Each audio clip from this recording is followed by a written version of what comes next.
Salut une fois de plus, nous sommes dans la vidéo concernant le barycentre de 3 points pondérés. Cette vidéo vous permettra, n'est-ce pas, d'assimiler et de comprendre le principe de construction du barycentre de 3 points pondérés. Alors, vous pouvez déjà observer tout au départ une figure où nous avons 3 points matérialistes, comme ça, une figure géométrique de 3 côtés qui nécessairement est un triangle qui peut être quelconque, isocèle, équilatéral, etc.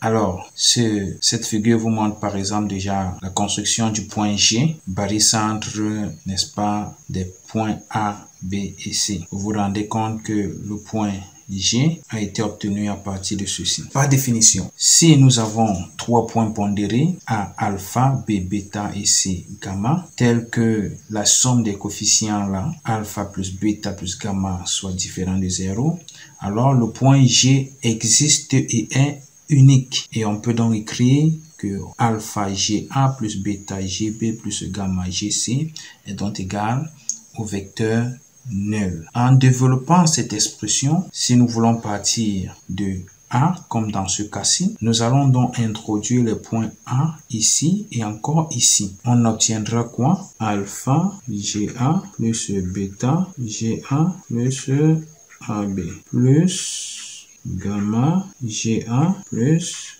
AC égale au vecteur nul. Vous vous rendez compte que nous avons dans cette expression GA, GA et puis GA, ce qui deviendra alpha plus bêta plus gamma GA. Il va rester bêta AB plus gamma AC égale au vecteur nul. Comme nous voulons partir de A, nous allons donc transformer GA en moins AG, ce qui deviendra AG finalement égale à bêta, le tout sur la somme là, alpha plus bêta plus gamma AB, plus gamma, alpha plus bêta plus gamma, et puis AC. Voilà ce qu'il en ressort pour le barycentre de 3 points pondérés.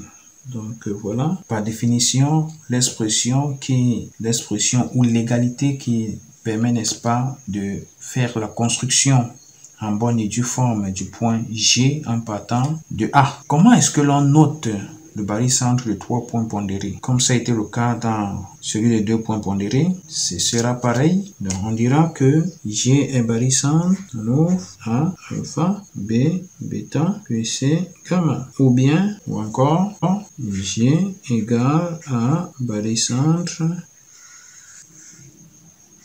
de A, B, C, affecté des coefficients alpha, bêta et puis gamma. Voilà donc la notation, aussi simple que bonjour. Qu'en est-il des coordonnées? Pour ce qui est des coordonnées, G aura donc pour coordonnées XG et puis YG. Ceci implique qu'on pourra donc déterminer XG dans le repère OIJ, puis YG aussi dans le repère OIJ. De la même façon, on aura donc alpha, XA plus bêta, XB plus gamma, XC plus alpha plus bêta plus gamma. Ici, on fera pareil, alpha, YA plus bêta, YB plus gamma, YC plus alpha plus bêta plus gamma. Maintenant, nous avons un exercice à faire. Nous allons donc passer à l'application.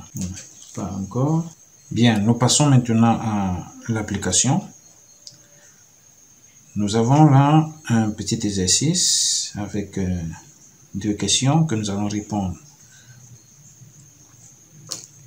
La première question, c'est de construire le barycentre G des points pondérés A, B et C affectés de coefficients 3, moins 2 et 1. Nous commençons par solutionner cette première question. Donc nous allons solutionner la première question. Nous allons directement appliquer l'égalité qui permet de construire ce point. Nous avons vu que le point AG, que le vecteur AG s'obtenait comme ceci. Bêta sur alpha plus bêta plus gamma AB. Et puis plus gamma alpha plus bêta plus gamma. Là, c'était AC. Avec déjà A, avec G qui est barycentre de A, B, C affecté de coefficient 3, moins 2 et puis 1. On aura donc AG.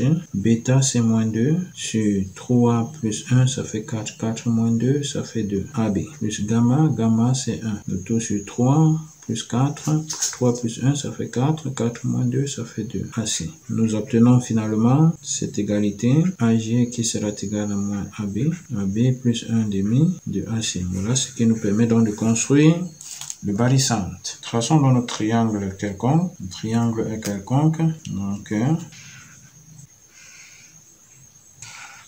passons ici A, B et puis ici C. Là maintenant, j'ai AG qui est égal à moins AB. Moins AB, c'est dans le contraire de AB. Je vais prendre ma règle. Donc je prends un stylo de couleur. Je vais donc mesurer AB. AB, j'ai pratiquement 4 cm. Donc je vais compter également 4 cm dans le sens contraire. 1, 2, 3, 4. Donc je suis ici. Voilà donc le vecteur moins. Et puis AC, pour AC, on me dit plus 1 demi de AC. Je vais donc subdiviser AC en 2. AC me donne pratiquement 8, donc la moitié c'est quelque part à 4. Voilà. Là, je vais tracer 4 cm parallèlement. Et puis également parallèlement à moins AB.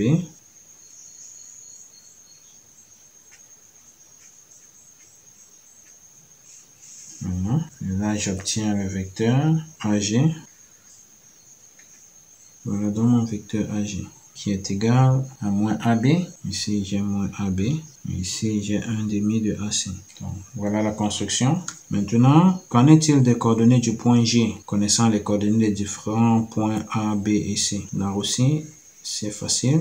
Donc, solution de coordonnées. Nous allons directement nous intéresser au point G dans le repère OIJ. On aura XG, on aura YG.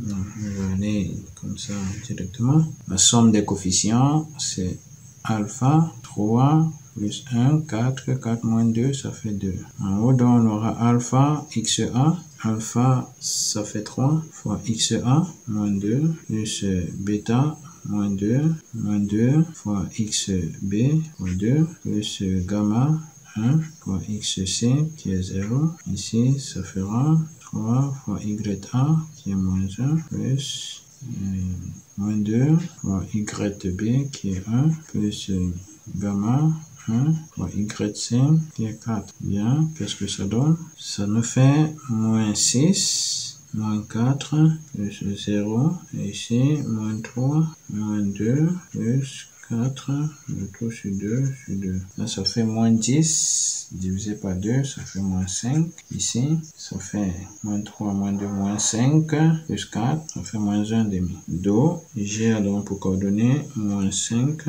et puis moins 1 demi. Tout est bien qui finit bien, et nous mettons donc comme ça fin à cette vidéo, et nous disons à la prochaine. Bye. N'hésitez donc pas de faire le commentaire, de vous abonner à la chaîne, et de mettre un pouce bleu. Merci.